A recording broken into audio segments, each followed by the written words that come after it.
ಏನೋ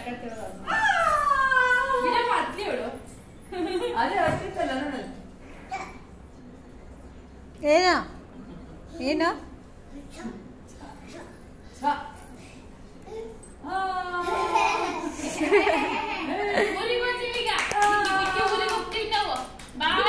ಬಾಯ್ ಹೋಗ್ತೀವಿ ಒಬ್ಳೇ ಇರ್ಬೇಕು ಇನ್ಮೇಲೆ ಒಬ್ಳೇ ಇರ್ಬೇಕು ನಾವೆಲ್ಲ ಬಾಯ್ ಹೋಗ್ತೀವಿ ಆಯ್ತಾ ಬಾಯ್ ಹೋಗ್ತೀವಿ ನಾವೆಲ್ಲ ಇರ್ತೀಯ ಒಬ್ಳೇ ಇರ್ತೀಯಾ ಅಮ್ಮ ಜೊತೆಗೆ ಬರ್ತೀಯ ನೀನು ಬರ್ತೀಯಾ ಅಮ್ಮ ಐಸ್ ಕ್ರೀಮ್ ತಿಂದ ಅಮ್ಮ ಐಸ್ ಕ್ರೀಮ್ ತಿಂದ ಐಸ್ ಕ್ರೀಮ್ ಹೆಂಗಾಯ್ತಮ್ಮ ಐಸ್ ಕ್ರೀಮ್ ಅಲ್ಲೆಲ್ಲ ಕೂಲ್ ಆಗ್ಬಿಡ್ತಾ ನಿನ್ಗೆ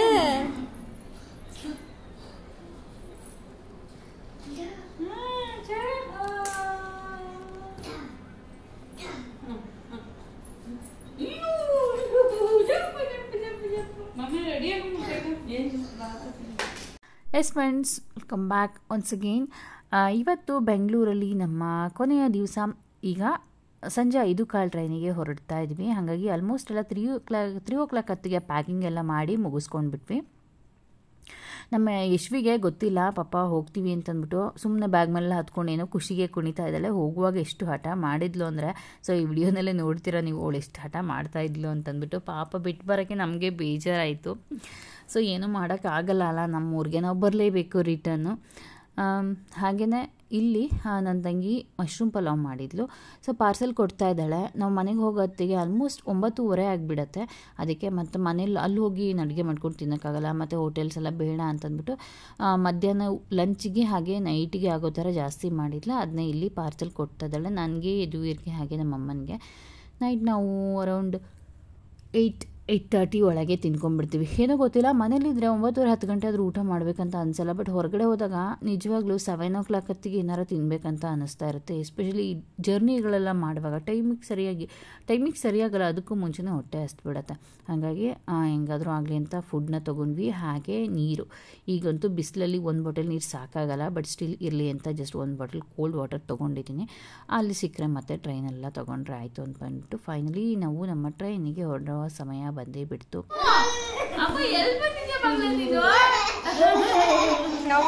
ನೋಡ್ಬೇಕಂತ ನೋಡಮ್ಮ, ನೋಡ್ಬೇಕಂತ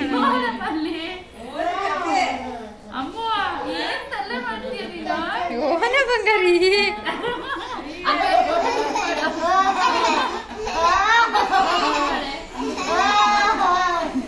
ಅಮ್ಮ ಅಮ್ಮ ಅಮ್ಮ ಅಮ್ಮ ಅಮ್ಮ ಅಮ್ಮ ಮಾಡು, ಅಮ್ಮ ಮಾಡು, ಫೋಟೋ ಕ್ಲಿಕ್ ಮಾಡಿ.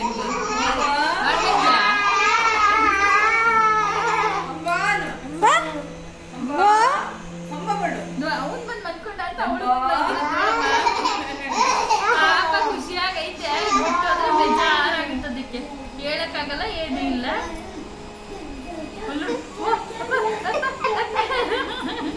ಅಮ್ಮ ನೋಡು ಮಾಡ್ತಿರೋದು. ಏರೋಪ್ಲೇನ್ ಹೋಯ್ತು, ಏರೋಪ್ಲೇನ್ ಹತ್ರ ಏರೋಪ್ಲೇನ್ ಎಷ್ಟು ಏರೋಪ್ಲೇನ್ ಓಡಾಡ್ತಮ್ಮ ಇಲ್ಲಿ. ಓನಾಯ್ತು. ಎದೋ ನಿಂಗೆ ಅಮ್ಮ ಮಾಡಿಸ್ತೀನಿ, ಎದಳ ನಿಂಗೆ ಅಮ್ಮ ಮಾಡಿಸ್ತೀನಿ, ಎದೋ ಎಷ್ಟು ಎದೋ ಮಗನೇ ಅಮ್ಮ ಮಾಡಿಸ್ತೀನಿ.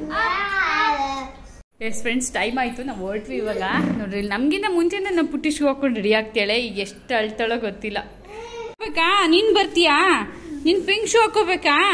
ಹಾಂ ಪಿಂಕ್ ಶೂ ಬೇಕಾ? ಅದು ಎದುವೀರಿ ಯಾಕಮ್ಮ, ಅದು ಬೇಡ, ಆ ಶೂ ತಗೊಂಬ ಪುಟ್ಟ. ಬಾ ಈ ಕಡೆ ಬಾ, ಈ ಕಡೆ ಬಾ ಯಶ್ವಿ, ಈ ಕಡೆ ಬಾ. ಅಯ್ಯೋ ನೀನು ಎತ್ತಾಗ್ತೀಯಲ್ಲ ಕಂದ, ಹಂಗೆ ಮಾಡಬಾರ್ದು. ಬಾ ಈ ಕಡೆ ಬಾರಮ್ಮ, ಎದ್ದಳಮ್ಮ, ಮೇಲೆ ಎದ್ದಳಮ್ಮ, ಟೈಮ್ ಆಗುತ್ತೆ. ಹಾಂ ಅಲ್ಲ ಅಮ್ಮ, ಅಲ್ಲಿ ನೋಡಲ್ಲ, ಅಮ್ಮ ಬಂದ್ಲು ನೋಡು. ಅಮ್ಮಂಗೆ ಶೂ ಹಾಕು ಅಂತ ಎಲ್ಲ ರೆಡಿ ರಂಪ ಮಾಡಿ. ಹಾಂ ತಗೊತೀನಿ, ಶೂ ಹಾಕ್ಕೊಂತೀನಿ, ಸ್ಲಿಪ್ಪರ್ ತಗೊಂತೀನಿ.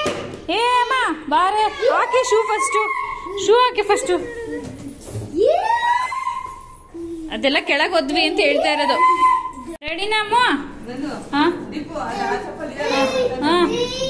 ಫ್ಲೈಟ್ ಹೋಗ್ತಿದೆ ಅಂತ ನೋಡಿ. ಫ್ಲೈಟ್ ಹೋಯ್ತು.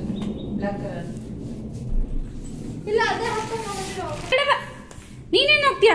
ಓಡೋಗ್ತೀಯಾ? ಇಳಿಯಕ್ ಬರಲ್ಲ ಮೆಟ್ಲು. ತಾಳು ಯಶ್ವಿ, ಹೋಗಿ ನೀವು ಕರ್ಕೊಂಡು ಕೆಳಗಡೆ. ಬಾಯ್ ಅಮ್ಮ, ಬಾಯ್ ಬಂಗೂರು ಕಿತ್ತು ಆಗಲ್ಲ ನಿಂಗೆ ಎಳೆಯಕ್ಕೆ, ಸುಮ್ಮನಿರೋ. ನೋಡು ಆಗಲ್ಲ ಪುಟ್ಟ ಎಳೆಯಕ್ಕೆ ನಿನಗೆ. ಅಯ್ಯಪ್ಪ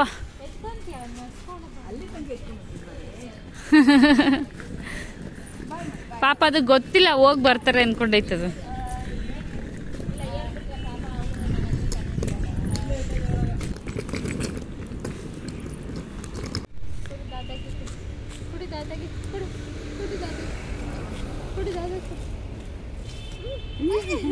ನಾತಂಗೆ ಕೊಡು, ನಾತಂಗೆ. ನಂಗೆ ನಂಗೆ ನಂಗೆ ಕೊಡಲ್ಲ.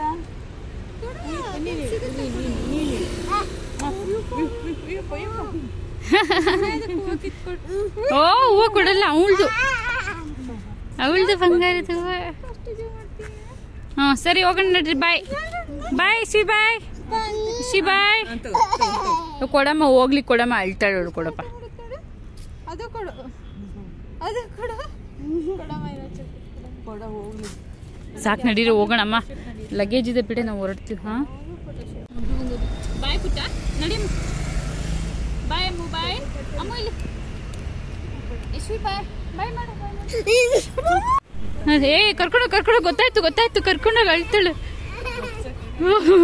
ಕರ್ಕೊಂಡೋಗಿ ನೀನು, ಕರ್ಕೊಂಡೋಗಿ ನಡಿಯಮ್ಮ. ಅಯ್ಯೋ ಎಷ್ಟು ಹೇಳ್ತೈತೆ ನೋಡಿ ಪಾಪ. ಗೊತ್ತಾಯ್ತು ಅದಕ್ಕೆ ಪಾಪ. ಹ್ಞೂ ಬಾಯ್ ಪುಟ್ಟ ಬಾಯ್ ಅಮ್ಮ. ಕಿರಿಸ್ತಾ ಇದ್ದಾಳೆ ಅಲ್ಲಿಂದ ಪಾಪ ಅಂತ. ಸೈಡಿಗೆ ಬಾ ಕೊಡು, ನೀ ಕೊಡು.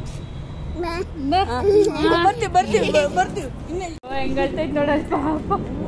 ಏರೋಪ್ಲೇನ್ ನೋಡೋಗು. ಹ್ಞೂ ನಡೀರ ದೀಪು, ಕರ್ಕೊಂಡೋಗು, ಮತ್ತೆ ನಿಲ್ಲಿಸ್ಕೋಬೇಡ. ಎಸ್ ಫ್ರೆಂಡ್ಸ್, ನೋಡಿದ್ರಲ್ಲ, ನಾನು ಸ್ವಲ್ಪ ಮಾತ್ರ ಹಾಕಿನಿ. ಅವಳು ಹೆಂಗೆ ಹಠ ಮಾಡ್ತಾ ಇದ್ಲು ಅಂತಂದ್ಬಿಟ್ಟು ಪಾಪ ಬೇಜಾರಾಯಿತು ನಮಗೆ ಬಿಟ್ಟು ಬರೋಕ್ಕೆ.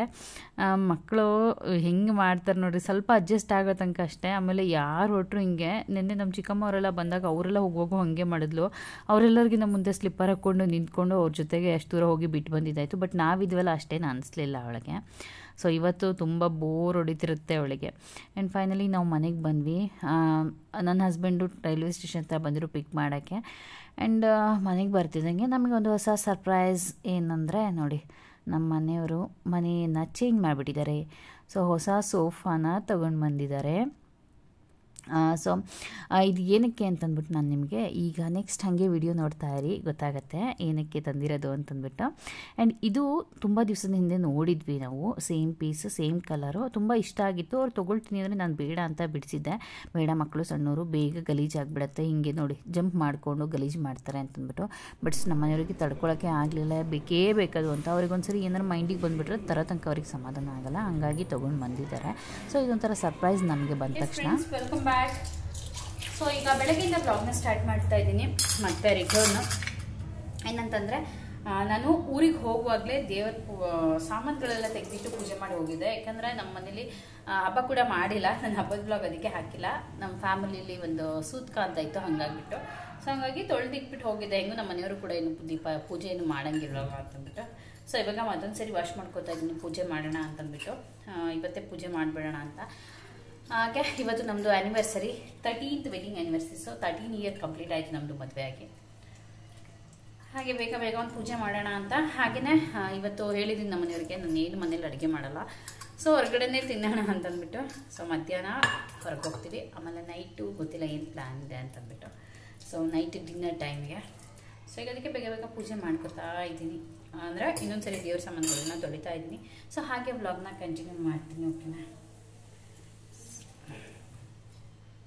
ಹಾಗೆ ನಮ್ಮದ್ರಲ್ಲಿ ಆ್ಯನಿವರ್ಸರಿ ಅಂತ ಎಲ್ಲ ಅಂದರೆ ನಾವೇನು ತುಂಬ ಸ್ಪೆಷಲಾಗಿ ಅಲ್ಲಿ ಹೋಗೋದು ಇಲ್ಲಿ ಹೋಗಿ ಸೆಲೆಬ್ರೇಟ್ ಮಾಡೋದು ಆ ಥರ ಏನಿಲ್ಲ.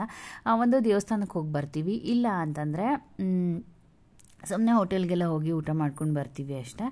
ಆ್ಯಂಡ್ ಇದು ಟಾಪ್ ಬಂದುಬಿಟ್ಟು ನನಗೆ ಇದರಲ್ಲಿ ಅಜಿಯೋನಲ್ಲಿ ತರಿಸ್ಕೊಂಡಿದ್ದೆ, ತೋರಿಸಿದ್ದೆ ನಿಮಗೆ, ಸಖತ್ ಇಷ್ಟ ಆಗಿತ್ತು, ಚೆನ್ನಾಗಿದೆ ಕ್ವಾಲಿಟಿ ಎಲ್ಲ ಅಂತಂದ್ಬಿಟ್ಟು. ಬಟ್ ಜೀನ್ಸ್ ಮೇಲೆ ಹಾಕಲಿಕ್ಕೆ ನನಗೆ ಅಷ್ಟು ಕಂಫರ್ಟಬಲ್ ಫೀಲ್ ಆಗಲ್ಲ, ಏಕೆಂದರೆ ಇದು ಸ್ವಲ್ಪ ಶಾರ್ಟ್ ಇದೆ, ಹಾಗಾಗಿ ಇವತ್ತು ಪಲಾಝೋ ಮೇಲೆ ಹಾಕ್ಕೊಂಡಿದ್ದೀನಿ. ಆ್ಯಂಡ್ ಇವಾಗ ಹೋಟೆಲ್ಗೆ ಹೋಗಬೇಕು. ಸೊ ನನ್ನ ಔಟ್ಫಿಟ್ ಈ ರೀತಿ ಇತ್ತು. ನನಗೆ ಕಂಪ್ಲೀಟ್ ಕ್ಲಿಪ್ಪಿಂಗ್ನ ನೀಟಾಗಿ ತಗೊಳಕ್ಕೆ ಆಗಲಿಲ್ಲ. ಸೊ ನೋಡೋಣ, ಇದನ್ನು ಹೊರಗಡೆ ಎಲ್ಲರೂ ಹೋದಾಗ ಹಾಕೊಂಡಾಗ ನೀಟಾಗಿ ಯಾರ ಥರ ವಿಡಿಯೋ ಮಾಡಿಸ್ಕೊಂಡು ಹಾಕ್ತೀನಿ. ಆ್ಯಂಡ್ ಇವಾಗ ನಾನು ಹೋಗ್ತಾ ಇರೋದು ಹೋಟೆಲ್ಗೆ, ವೆಜ್ ಮಧ್ಯಾಹ್ನ ವೆಜ್ ಅಂತ ಪ್ಲ್ಯಾನ್ ಮಾಡಿದ್ದೀವಿ. ಸೊ ನಾವು ಶುಭಮ್ ಹೋಟೆಲ್ಗೆ ಬಂದ್ವಿ. ಇದು one of the oldest hotel in Shivamogga and taste wise ಎಲ್ಲ ಚೆನ್ನಾಗಿರುತ್ತೆ. ನನಗೆ ಆ್ಯಂಬಿಯನ್ಸ್ ಕೂಡ ಚೆನ್ನಾಗಿದೆ, ಹಾಗೆ ನನಗೆ ಟೇಸ್ಟ್ ವೈಸ್ ಎಲ್ಲ ಇಲ್ಲೇ ಇಷ್ಟ ಆಗೋದು. ಹಾಗಾಗಿ ವೆಜ್ ಅಂತ ಬಂದಾಗ ನಾನು ಶುಭಮ್ಗೆ ಹೋಗೋಣ ಅಂತಲೇ ಹೇಳ್ತೀನಿ. ಬೇರೆ ಕಡೆ ಎಲ್ಲ ಜಾಸ್ತಿ ಏನು ಟ್ರೈ ಮಾಡಿಲ್ಲ, ಕೆಲವೊಂದು ಹೋಟೆಲ್ಸ್ನ ಮಾತ್ರ ನಾನು ಟ್ರಯಲ್ ಮಾಡಿರೋದು. ಸೊ ಬಂದ್ವಿ. ನನ್ನ ಹಸ್ಬೆಂಡು ನಂಗೆ ಜಾಸ್ತಿ ಏನು ಬೇಡ, ನನಗೆ ಹೊರಗಡೆನೇ ಊಟ ಮಾಡಿ ಗ್ಯಾಸ್ಟ್ರಿಕ್ ಆದಂಗೆ ಆಗಿಬಿಟ್ಟಿದೆ ಅಂದರು. ಹಾಗಾಗಿ ಜಾಸ್ತಿ ಏನೂ ಆರ್ಡರ್ ಮಾಡಿಲ್ಲ, ತುಂಬ ಸಿಂಪಲಾಗೆ ಒಂದು ಗೋಬಿ ತೊಗೊಂಡ್ವಿ 1 ಪ್ಲೇಟು, ಜೊತೆಗೆ 1 ಪ್ಲೇಟ್ ಫ್ರೈಡ್ ರೈಸ್ ಮತ್ತು ಕರ್ಡ್ ರೈಸ್ ತೊಗೊಂಡು ನನ್ನ ಹಸ್ಬೆಂಡ್ ಸೇರಿ ಒಂದು ಐಸ್ ಕ್ರೀಮ್ನ ಶೇರ್ ಮಾಡ್ಕೊಂಡು ತಿಂದು ನಮ್ಮ ಇದುವರೆಗೆ ಒಂದು ಮಿಲ್ಕ್ ಶೇಕ್ ಕೊಡಿಸ್ಕೊಂಡು ಬಂದ್ವಿ. ಇವತ್ತು ನಮ್ಮ ಮದುವೆ ಆಗಿ 13 ವರ್ಷ ಕಳೀತು ಇವತ್ತಿಗೆ. ಸೊ 13 ಇಯರ್ ಕಂಪ್ಲೀಟ್ ಮಾಡಿ 14 ಇಯರ್ಗೆ ಕಾಲಿಡ್ತಾ ಇದ್ದೀವಿ. ನಮ್ಮದು ಬಂದುಬಿಟ್ಟು ಅರೇಂಜ್ ಮ್ಯಾರೇಜ್. ಸೊ ಒಬ್ರಿಗೊಬ್ರು ಹೆಂಗಿರ್ತೀವಿ ಅಂತ ಗೊತ್ತಿರಲ್ಲ. ಸೊ ಮದುವೆ ಆದಮೇಲೆ ಒಬ್ರನ್ನ ಅರ್ಥ ಮಾಡ್ಕೊಳ್ಳೋಕ್ಕೆ ಶುರುವಾಗಿತ್ತು. ಸೊ ಫೈನಲಿ ಒಂದಿಷ್ಟು ಪ್ರೀತಿ, ಜಾಸ್ತಿ ಜಗಳ, ಆಮೇಲೆ ತುಂಬಾ ಅಡ್ಜಸ್ಟ್ಮೆಂಟಿಂದ ನಮ್ಮ ಮ್ಯಾರಿಡ್ ಲೈಫ್ ಸಕ್ಸಸ್ಫುಲ್ಲಾಗಿ ನಡೀತಾ ಇದೆ. Welcome back. ಸೊ ಇವಾಗ ಹೋಟೆಲ್ಗೆ ಹೋಗಿ ಬಂದೆ. ಅಲ್ಲಿ ಜಾಸ್ತಿ ಕ್ಲಿಪ್ಪಿಂಗ್ಸ್ ತಗೊಳಕ್ಕೆ ಆಗಲಿಲ್ಲ. ನಮ್ಮ ಯದುವೀರು ಅವನಿಗೆ ಏನಂದರೆ ಫೋನ್ ಕೊಟ್ಟರೆ ಸ್ವಲ್ಪ ಊಟ ಮಾಡ್ತಾನೆ. ಹೊರಗಡೆ ಹೋದಾಗ ಹೊರಗಡೆ ಎಲ್ಲ ಜಾಸ್ತಿ ತಿನ್ನಲ್ಲ ಅವನು. ಮನೇಲಾದರೆ ಸ್ವಲ್ಪ ಟಿ ವಿ ನೋಡ್ಕೊಂಡು ತಿಂದ್ಬಿಡ್ತಾನೆ. ಆದರೆ ಹೊರಗಡೆ ಹಂಗೆ ಮಾಡ್ತಾನೆ ಅಂತ ಅವ್ನು ಫೋನ್ ಇಟ್ಕೊಂಡು ಕೂತಿದ್ದ. ಸೊ ಜಾಸ್ತಿ ವಿಡಿಯೋ ಕ್ಯಾಪ್ಚರ್ ಮಾಡಲಿಲ್ಲ ನಾನು. ಈಗ ಏನು ಹಾಕಿದ್ದೆ ಅಷ್ಟೇ ಕ್ಲಿಪ್ಪಿಂಗ್ಸ್ ಸ್ವಲ್ಪ. ಸೊ ಈಗ ಮನೆಗೆ ಬಂದಮೇಲೆ ತರಕಾರಿ ಎಲ್ಲ ತೆಗೆದಿಟ್ಕೋತಾ ಇದ್ದೀನಿ. ತರಕಾರಿ ಈಗ ನಾನು ಇರಲಿಲ್ವಲ್ಲ, ಹಂಗಾಗ್ಬಿಟ್ಟು ಎಲ್ಲ ಆಲ್ಮೋಸ್ಟ್ ತರಕಾರಿ ಗ್ರಾಸರೀಸ್ ಎಲ್ಲ ಖಾಲಿ ಮಾಡಿ ಹೋಗಿದೆ ಅಂತ ಹೇಳಿದ್ನಲ್ಲ, ಹಾಗಾಗಿ ಇವಾಗ ತಂದುಬಿಟ್ಟಿದ್ದಾರೆ. ಸೊ ಗ್ರಾಸರೀಸು, ತರಕಾರಿಗಳು ಎಲ್ಲ ನಾನು ನೀಟಾಗಿ ಎತ್ತಿಟ್ಟು ಆದಮೇಲೆ ಇಲ್ಲಿ ಪ್ಯಾಕಿಂಗ್ ಮಾಡಿದ್ದೆಲ್ಲ ಅನ್ಪ್ಯಾಕಿಂಗ್ ಮಾಡ್ತಾಯಿದ್ದೀನಿ. ಅಂದರೆ ಊರಿಂದ ಏನೇನು ತಂದೆಲ್ಲ ತೆಗೆದಿಡ್ತಾ ಇದ್ದೀನಿ. ಆಲ್ಮೋಸ್ಟ್ ಎಲ್ಲ ಬಟ್ಟೆಗಳನ್ನ ನಾನು ವಾಶ್ ಮಾಡಿಕೊಂಡು ಕಂಪ್ಲೀಟಾಗಿ ಡ್ರೈ ಮಾಡ್ಕೊಂಡು ತಂದಿದ್ದೆ. ಸೊ ಹಾಗಾಗಿ ನನಗೆ ಕ್ವಿಕ್ಕಾಗಿ ಅದನ್ನೆಲ್ಲ ಎತ್ತಿಟ್ಕೊಳ್ಳೋಕ್ಕೆ ಈಸಿ ಆಗುತ್ತೆ. ಆ್ಯಂಡ್ ನಾನು ಸ್ಟಾರ್ಟಿಂಗಲ್ಲಿ ಹೇಳಿದೆ ಸೋಫಾ ಏನಕ್ಕೆ ತಂದಿದ್ದಾರೆ ನನ್ನ ಹಸ್ಬೆಂಡು ಅಂತಂದ್ಬಿಟ್ಟು. ಸೊ ಸೋಫಾ ಬಂದುಬಿಟ್ಟು ಈ ಸರಿ ನಮ್ಮ ಆ್ಯನಿವರ್ಸರಿಗೆ ಗಿಫ್ಟ್. ಇದರಲ್ಲಿ ನಾವು ಒಬ್ರಿಗೊಬ್ರಿಗೆ ಪರ್ಸ್ನಲಾಗಿ ಗಿಫ್ಟ್ ಕೊಟ್ಕೊಳ್ಳೋದು ಆ ಥರ ಎಲ್ಲ ಏನಿಲ್ಲ. ಸೊ ಮನೆಗೆ ಏನಾದರೂ ಬೇಕಿದ್ರೆ ತೊಗೊಂಡ್ಬಿಡ್ತೀವಿ. ಸೊ ಇದು ನಮ್ಮ ಆ್ಯನಿವರ್ಸರಿಗೆ ಈ ಸರಿ ನಾವು ತಂದಿರುವಂಥ ಹೊಸ ಐಟಮ್ ಮನೆಗೆ. ಸೊ ಹೇಗಿದೆ ನಮ್ಮ ಆ್ಯನಿವರ್ಸರಿಗೆ ನನ್ನ ಹಸ್ಬೆಂಡ್ ಗಿಫ್ಟ್ ಮಾಡಿರೋದು ಅಂತಂದ್ಬಿಟ್ಟು ಕಮೆಂಟ್ ಮಾಡಿ ತಿಳಿಸಿ, ಓಕೆನಾ? ಹಾಗೆಯೇ ನನ್ನ ಹಸ್ಬೆಂಡು ಕ್ಲೀನ್ ಕೃಷ್ಣಪ್ಪ. ಸೊ ನಾನು ಬೇಗ ಕೆಲಸಗಳೆಲ್ಲ ಮುಗಿಸ್ಕೊಂಡು ಎತ್ತಿಡದೆ ಹೋದರೆ ಅದಕ್ಕೆ ಒಂದು ದೊಡ್ಡ ರಾಗ ಹೇಳಿದ್ದಾರೆ ಅಂತಂದ್ಬಿಟ್ಟು ಎಲ್ಲ ಕ್ಲೀನ್ ಮಾಡಿ ಇಟ್ಬಿಟ್ಟೆ. ಹಾಗೆಯೇ ನೈಟು ಊಟಕ್ಕೆ ಹೋಟೆಲ್ಗೆ ಹೋಗಿ ತಿನ್ನೋಣ ಅಂದರೆ ನಾನು ಬೇಡಪ್ಪ ಮನೆಗೆ ತೊಗೊಂಬಂದು ಪಾರ್ಸಲ್ ತಿನ್ನೋಣ ಅಂತಂದ್ಬಿಟ್ಟು ಬಂದಿದ್ದು ಮಾವಳ್ಳಿ ಬಿರಿಯಾನಿಗೆ. ಸೊ ನಾನು ಸ್ಟಾರ್ಟಿಂಗಲ್ಲೇ ಡೇಟ್ ಮೆನ್ಷನ್ ಮಾಡಿದ್ದೀನಿ, ಇದು ಯಾವತ್ತಿನ ವ್ಲಾಗು ಅಂತಂದ್ಬಿಟ್ಟು. ಏಕೆಂದರೆ ಕೆಲವರಿಗೆ ಅರ್ಥ ಆಗಿರುತ್ತೆ, ನನಗೆ ಕೆಲವೊಂದು ಕಮೆಂಟ್ ಬರುತ್ತೆ, ಹಾಗಾಗಿ ನಾನು ಹೇಳ್ತಾ ಇದ್ದೀನಿ ಅಷ್ಟೇ. ಪ್ಲೀಸ್ ಸಂಬಂಧ ಪಡೆದೇ ಇರೋರು ಇಗ್ನೋರ್ ಮಾಡ್ಕೊಳ್ಳಿ, ಓಕೆನಾ? ಆ್ಯಂಡ್ ಮಾವಳ್ಳಿ ಬಿರಿಯಾನಿಲಿ ನಾನು ಪಾರ್ಸೆಲ್ ಮಾತ್ರ ಕೊಡ್ತಾರೆ ಅಂತ ಅಂದ್ಕೊಂಡಿದ್ದೆ. ಬಟ್ ಅದು ಹೋಟೆಲ್ ಅಂತ ನಂಗೆ ಗೊತ್ತಿರಲಿಲ್ಲ ನಿಜವಾಗ್ಲೂ. ಒಳಗೆ ಬಂದು ನೋಡಿದಾಗಲೇ ಗೊತ್ತಾಗಿದ್ದು. ಅಲ್ಲಿ ಪಾರ್ಸೆಲ್ ಕೊಡೋವರೆಗೂ ವೆಯ್ಟ್ ಮಾಡ್ತಾಯಿದ್ವಿ. ಚೆನ್ನಾಗಿದೆ ಇಂಟೀರಿಯರ್ಸು, ಆ್ಯಂಬಿಯನ್ಸ್ ಎಲ್ಲ. ಹೊಸ ಹೋಟೆಲ್ ಆಗಿರೋದ್ರಿಂದ ಅಲ್ಲಿ ವಾಶ್ರೂಮ್ಸ್ ಎಲ್ಲ ಕೂಡ ಚೆನ್ನಾಗಿದೆ ಅಂತ ಅಂದ್ಕೊಳ್ತೀನಿ. ಹೊರಗಡೆಯಿಂದ ನೋಡೋಕ್ಕೆ ಚೆನ್ನಾಗಿ ಕಾಣಿಸ್ತು ಅಷ್ಟೇ. ನಾನು ಸುಮ್ಮನೆ ಕೂತ್ಕೊಂಡು ಹಾಗೆ ವಿಡಿಯೋ ತಗೊಂಡೆ. ಎಕ್ಸ್ಟ್ರಾ ಬರೀ ಬಿರಿಯಾನಿ ಅಲ್ಲದೆ ಎಕ್ಸ್ಟ್ರಾ ಐಟಮ್ಸ್ ಕೂಡ ಇಲ್ಲಿ ಸಖತ್ತು ಇದೆ. ನಾನು ಇವತ್ತೇ ನೋಡಿದ್ದು ಫಸ್ಟ್ ಟೈಮ್, ಓಕೆ? ಆ್ಯಂಡ್ ಹಾಗೆಯೇ ಪಾರ್ಸೆಲ್ ತೊಗೊಂಡು ಮನೆಗೆ ಬಂದ್ವಿ. ಇವತ್ತು ಮಟನ್ ಬಿರಿಯಾನಿ ತೊಗೊಂಡು ಬಂದಿದ್ದೀವಿ. ಇಬ್ಬರಿಗೂ 2 ಪ್ಲೇಟ್, 3 ಜನ ತಿನ್ನೋದು. ನಾನು ನಮ್ಮ ಯದುವೀರ್ 1 ಪ್ಲೇಟು, ನನ್ನ ಹಸ್ಬೆಂಡ್ 1 ಪ್ಲೇಟು. ಕ್ವಾಂಟಿಟಿ ಕೂಡ ಅಷ್ಟೇ, ಒಬ್ರಿಗೆ ಊಟ ಮಾಡೋ ಅಷ್ಟು ಇರುತ್ತೆ ಅಷ್ಟೇ, ಜಾಸ್ತಿ ಏನು ಕ್ವಾಂಟಿಟಿ ಇರಲ್ಲ. ಟೇಸ್ಟ್ ವೈಸ್ ಕೂಡ ಚೆನ್ನಾಗಿತ್ತು. ಎಸ್ ಫ್ರೆಂಡ್ಸ್, ಓಕೆ, ಇದಾಗಿತ್ತು ನಮ್ಮ ಆ್ಯನಿವರ್ಸರಿ ದಿವಸದ ವ್ಲಾಗ್. ಸೊ ವಿಡಿಯೋ ಯಾರಿಗೆಲ್ಲ ಇಷ್ಟಿತ್ತು please do like, share and subscribe. Thanks for watching. Bye.